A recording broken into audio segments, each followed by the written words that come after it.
Hello. So, at last we have reached in our last lecture or maybe the last presentations actually, which is dealing the main problems in synthesis of modified nanomaterials. So, what we have done till today is that we have tried to give a brief overview about the surface engineerings, what kind of problems generally we are facing, then how we are trying to modify those surfaces, then in terms of nano composites or nanofillers, how we can make the modification of this kind of nanofillers, nanomaterials. Then we are trying to enhance the properties in terms of mechanical properties, maybe the thermal properties, maybe the optical properties, maybe the biomedical applications, or maybe some kind of other properties too. But still when we are using this kind of materials, still we are facing certain kind of problems. As you know that always our demand is increasing, our demand is going on. So, when we are trying to make today, tomorrow we are trying to enhance its properties, and not only that, our main aim or main motto is that how we can enhance the properties within a short time, so that our material should be less expensive, not only that its lifetime will be increased, not only that it can be sustained into different environment. So, there are several numbers of thinking actually, or maybe that research we are doing, that how we can optimize the process, how we can use these kind of materials for the various applications. But till today still we are facing certain kind of problems. So, in this particular lecture, or maybe that rather we can say that in this particular last lecture, just we are trying to show you that what kind of problems generally we are facing, then we are trying to modify those problems, but still we are lacking into some cases where still the research is going on, and people or maybe the scientists are trying to enhance those properties, or maybe that develop some new materials, so that we can get better properties than today. So, in this particular case, first what the thing we are going to discuss, that what is the main problems generally we are facing when we are preparing some kind of thin films. So, before going to make the thin films, just one for our understanding, just we have to know that what kind of parameters actually it depends upon preparing the thin films. So, first is that techniques which are to be used. So, techniques means there are n number of techniques which I have discussed throughout my lecture in brief. So, first we have to choose by which method we can make our thin film, so that it can give the better properties, it can enhance its properties, not only that it can stick to the surface itself, or maybe it can sustain into different environment, or maybe the different temperature onto the different substrate, or maybe some different conditions.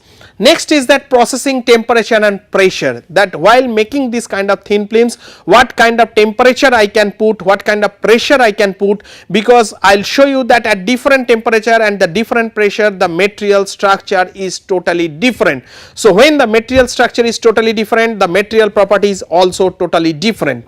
Next, what is where I am using this kind of materials, whether into the some inert environment, or maybe some kind of into some gaseous environments, or maybe in kind of toxic environment, or maybe into the vacuum chamber itself. So, that is also one kind of prime factor, because my material should be well conversant to this particular environment, because when I am making certain kind of materials, I do not know that where the material is going to be used in India, or maybe whether that material is going to into some south poles, or maybe some USA, or maybe some other places. That means that material can be used into some hot environment, into some high temperature environment, into some high pressure environment, or maybe I can use this kind of materials at the top of the hill, I can use this kind of material under the sea. So, that pressure of that particular material can be changed, or maybe that environmental condition of that particular material can be changed.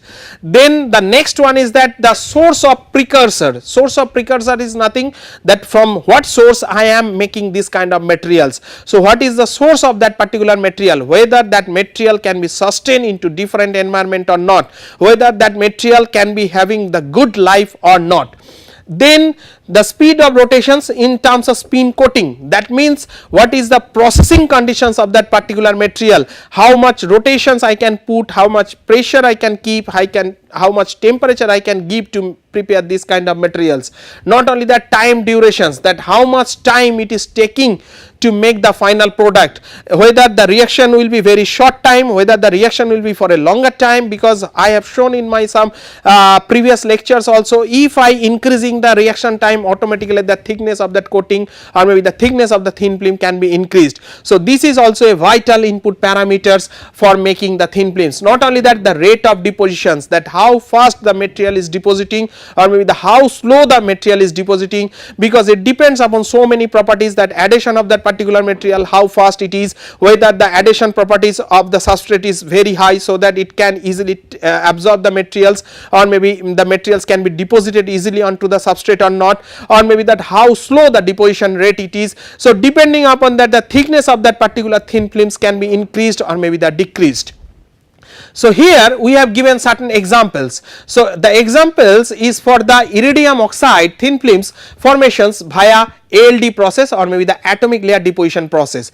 What in this particular FECM image and in this particular atomic force microscopy image, just what we are trying to show, that if we increase the temperature, means the preparation temperature of that particular material, so how the surface roughness of that particular material is going to be changed. So in this particular case, when I am applying the 100 degree centigrade, you can see that some kind of smooth surface of this particular material, but still when I am increasing my temperature from 100 to 120, then 140, then 160 and 180, so how can you can see that how the material surface is totally changing. That means from the smooth surface we are trying to make the rough surface of this particular material, and same thing has been proved by the atomic force microscopy image of this particular sample at different temperature. So from this particular temperature, you can see at around 180 degree centigrade, the surface roughness value has been gone up to 4 nanometer. So that means initially it was 0.3 nanometers. Then how the temperature is affecting the surface roughness of these particular thin films. Next, there are several types of problems we can face during the fabrications.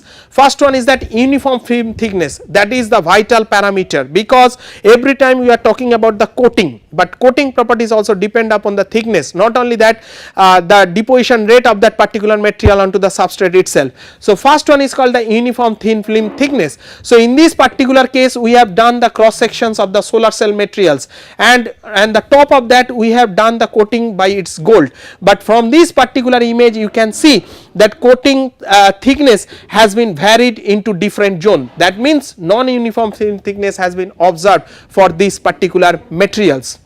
Then we are trying to give the adhesion properties, because that is also the biggest and foremost parameters for any type of coating materials, because when I am depositing our material or maybe that coating material onto the substrate itself, then what is the adhesion properties of that particular material, so that it can stick easily to the substrate itself, or maybe if the adhesion properties is not good, simply it will come out from that substrate film. So here also the same thing, I am using certain kind of substrate, then I am doing certain kind of coating materials over there, but still the adhesion properties is not good, so that you can see some kind of coating materials has been detached from the substrate side. So gold thin film on the ceramic substrate is the example for this adhesion problem.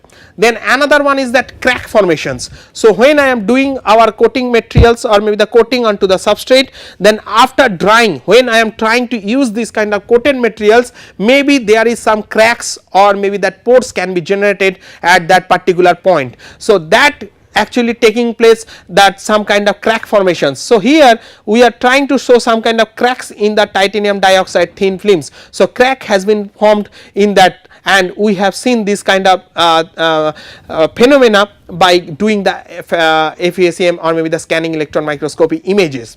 Next, damage thin films during etching or transfer one substrate to another. Yes, because sometimes what happened, I am using or maybe I am coating my materials onto some substrate, because whatever the actual substrate I need, maybe that coating cannot be possible for that particular purpose. So what we are trying to do, we are trying to do the coating onto some suitable substrate, then simple after coating I have to take out that coating material and I have to put onto my desired materials. So during the transfer also this kind of problems can be occurred. Not only that, the film depositions on the reactor walls, that is also a very very vital parameter or maybe very common problem where we are facing this kind of problems. So, how to solve these problems? So, still as I told already initially that still scientists or maybe the people are trying to modify this kind of problems, to solve this kind of problems. Maybe up to certain level the problem has been solved, but still a long way to go to solve this kind of problems, because there is no end of preparing any materials, so that when we are trying to make the complex materials also the problem will be complex. So, we have to think those complex problems, we have to modify these problems, and when we are trying to modify these problems, maybe some problems can be solved, maybe some will be still unsolved.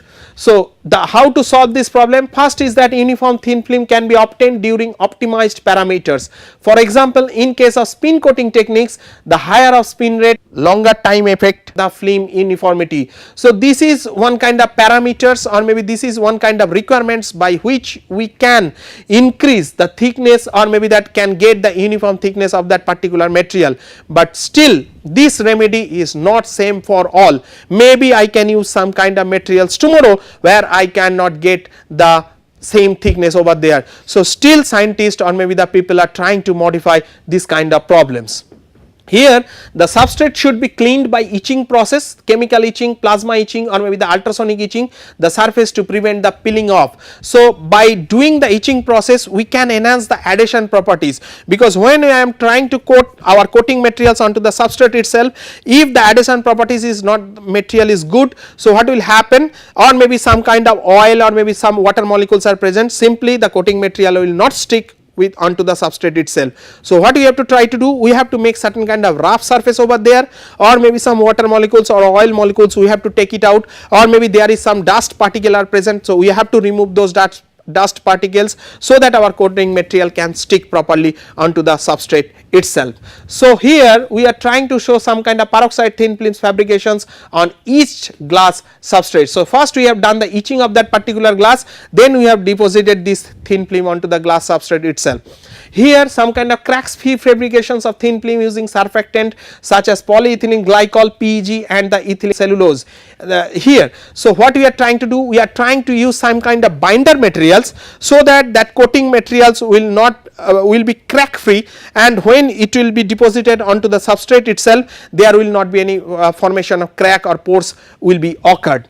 So, here the cracks free fabrications of TiO2 thin films using the surfactant, that is the ethyl cellulose. So, here from this FESM image you can see that there is no formation of cracks or maybe that pores has been taken place.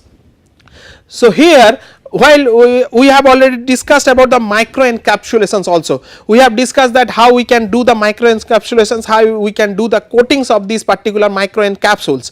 So, in this particular case again we are trying to see that what the problems generally we are facing at the time of preparation of the microencapsulations.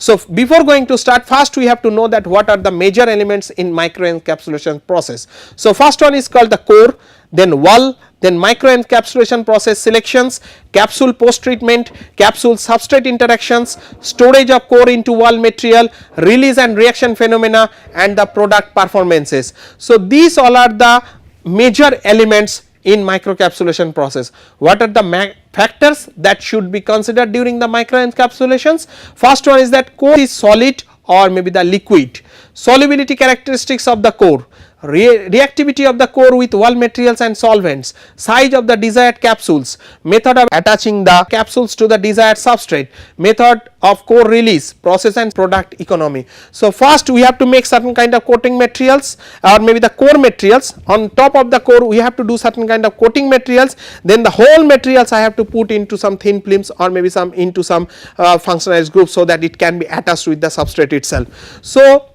these all are the factors that could be considered during preparations of the micro encapsulations. But while I am taking this kind of parameters, maybe I can face certain kind of problems. What are the problems generally I can face? The number one is, one of the most different technical problems occurred in micro encapsulations is to control the properties of the capsule wall. So, that is the vital problem generally we are facing now. A common problem to many microencapsulation process is the agglomeration of capsules during wall formations. As the wall materials change from liquid to solid form, they often go through a sticky stage which makes the agglomeration difficult to avoid. So, this microcapsulation size is very small into the nanometer range, and what we are trying to do, the coating material first initially it will be liquid, then it will form the solid. So, while it will transform from liquid to solid, always there will be a stickiness in between that. So, there will be agglomerations in between the capsules. So, that is also one vital problem generally we are facing. Next, the evaluation of capsules and capsular products is sometimes as problematic as synthesis of the microcapsules. This is also one vital problem over there. So, what are the solutions of these problems? How we can solve this kind of problems while doing the microencapsulations? So, first there are various methods which can be used or maybe minimize these difficulties. Again I am telling you, we are trying to minimize these difficulties, we are not deleting all the difficulties over there, because still there are lots of difficulties, lots of problems, people or maybe the scientists are still trying to modify this kind of problems or maybe to solve this kind of problems. So, here first one is called the use of chemical hardening agents. So, by using the chemical hardening agents we can modify or maybe solve this kind of problems. Careful selection of wall materials and the solvents so that they should not stick together, so that agglomeration problem can be removed. Addition of parting agents so that there will not be any stickiness in between the coating materials, so that the particle will not stick together. Employing mechanical devices to physically separate the capsules. So, after drying we have to use certain kind of stirrer so that easily the particle can be separated together. There are some kind of additional factors also that needs to be considered to minimize the difficulties during microencapsulation are formulation of wall material, types of solvents and non-solvents employed, temperature during the process and the rate of depositions. So, these all are the additional factors or maybe the additional things what we have to taken care while preparing these kind of microencapsulations. Next, we are trying to discuss what are the main problems generally we are facing that when we are doing some coating of the nanostructures or maybe onto the substrate itself. So, first is that the uniformity of layer thickness, that is the vital one, because sometimes we not get some kind of homogeneous layer over there, sometimes we can get the heterogeneous layer, maybe sometimes there I can see some kind of pores or maybe cracks onto the systems, maybe some reach point at that particular point, so that surface roughness is very bad. Sometimes I can get certain kind of agglomerations of the nanoparticles onto the substrate itself, some kind of I can get certain kind of corrosion prevention at that particular point, maybe I have made certain kind of materials which is not the corrosion resistance, easily that materials can react with the environment, that absorb the water molecule from the environment itself, so that its corrosion can be taken place.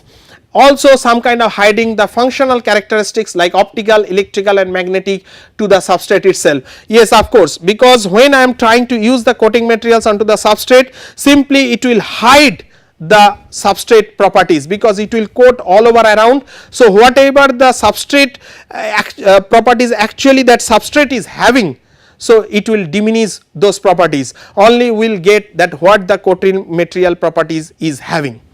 Then some kind of optimal weightability problem can be occurred, some kind of chemical compositions like crystalline structure in the nanometer range, that can be a biggest problem at that particular point. And another one is, the last one is called the standardized surface geometry, that different shapes and size when you are making, that keeping the dimension throughout the coating process is very difficult for this kind of nano coatings. So, also what the problems we are facing when we are doing the doping of that particular materials. So, first the key challenge for doping nanomaterials is that till now we do not have the high end equipments which can characterize the doping at the atomic level. Yes, of course, whatever the doping we are doing, simple by getting the XPS image or maybe the FTIR or maybe the XRD, we are trying to prove that doping is taking place, but how the doping is taking place, where the doping material is actually going, how it is attaching with the substrate materials, it is very difficult to detect. Not only that, while doing the doping, whether the doping has been done or not, how much percentage of doping doping has been done, that characterization also is very difficult. So these all are the problems or maybe the key challenge when we are doing the doping of that particular materials. Not only that, this is only our assumptions theoretically that dopant would substitute atom or the dopant goes on interstitial side. Yes, it's totally theoretical based. We are having some kind of softwares by which just simply we are proving that the doping is that like lithium doping is onto the interstitial side or maybe the boron doping onto the substitutional side, but there is no experimental validations over there. So simply what we are trying to do, simple from the XPS image or maybe the XRD analysis or maybe the Raman spectra, we are trying to show that that dopant material is present onto the substrate, but it will never give you that where the doping material is actually staying. So here we are doing some kind of assuming that whether the nitrogen doping is substituting oxygen or nitrogen goes on interstitial side. Yes, of course. So in this particular case, when we are doing the doping of this particular material, so sometimes we are thinking that the doping is going on onto the substitutional side or maybe sometimes it is onto the interstitial side, but we do not have any exact chemical characterization by which we can prove that whether the doping is interstitial or maybe the substitutional. Also sometimes it is very difficult to maintain the crystal structure of host material during the doping process. Yes, of course, because it is very difficult to know the particular doping characteristics where the atoms is staying. So after doping it is very difficult to get the final crystal structure of that material. If it is substitutional, the crystal structure will be changed. If it is interstitial, the crystal structure will be changed, but overall material dimension will remain same. So that is why the distorted crystal structure can be formed by which we can get some kind of dope materials with advanced properties, but still the crystal structure of that particular material getting is very difficult. If the concentration of dopant increased by 5%, then it becomes the composite. That is also a vital parameter, but throughout the chemical reactions or maybe that chemical process or maybe at the time of doping, maintaining this particular percentage is also very difficult. Not only that, when I am adding the 1% dopant, 2% dopant, also it is very difficult to prove whether this 1% dopant or 2% dopant is still it is present inside the substrate system or not, or maybe while washing we are losing some kind of dopant materials. So these all are the different problems what we are facing. Also this is also one kind of assumptions that some materials have same valences, so it is difficult to distinguish between the dopant and host material because a metal has more tendency to dissolve into another metal of higher valency. Yes, of course, because when we are trying to do the doping, suppose I am telling that A material is doping onto the B material, then it depends upon the valency of these two materials A and B. So which valency will be higher, that material will goes into the second one. But in that particular case, if the valency of A and B will remain same, then it is very difficult that whether A is going inside B or B is going inside A. So in that case, that is also a biggest problem, that when the valency is equal for both the materials like dopant or maybe the substrate, the electropositive one element and more electronegative the other, the greater is the likelihood that they will form an intermetallic compound instead of doping. This is also one kind of assumptions, because whatever the things actually we are doing, doping has been started very maybe few months, few years back. So this is the new topic to us. Still there are lots of things that we have to see, we have to know, we have to research, because we are having very limited knowledge on the doping itself. So many peoples are working. So in that particular case, whatever the results actually we are getting, all are on the assumption based, but we do not have any particular characterization tool by which we can prove that which material is doping onto which, or maybe after doing how the materials is look likes, or maybe the how the material will behave. Not only that, here also we have given certain example of doping which demonstrates the problem. In case of boron doped graphene, boron have two valencies, +2 and +3. Carbon has valency is the +3. When boron with +2 valency is used for doping in graphene, it is not possible to dope boron in substitution side of graphene. Yes, of course, because the valency of this particular boron is less than the valency of this particular carbon. So in this particular case, what is happening, that we are knowing that one valency will be higher than the another one, then the doping can be possible. But if in that particular case the boron valency is lesser than the carbon, that is why the doping will be not possible. But still we do not have any characterization that by which we can prove this one. This is also one kind of vital assumptions while we are doing the doping. Then we can see certain kind of problems during the functionalizations of these nanomaterials. So the key challenges is that, first is that we can't characterize the functionalized groups at which exact position these groups are attached, whether they are attached at the desired positions or not. Of course, when we are trying to do the functionalizations, we are trying to wrapping the polymers onto the nanofillers or maybe that carbon nanotubes. So while some lectures on the functional process, we have told that either that material will attach at the end point of these particular nanofillers or maybe onto the some defect sites, but still that is also one kind of assumptions, because we do not have any kind of characterization tools that whether the material is only attached on that defect sites or maybe the at the ends or maybe not other places.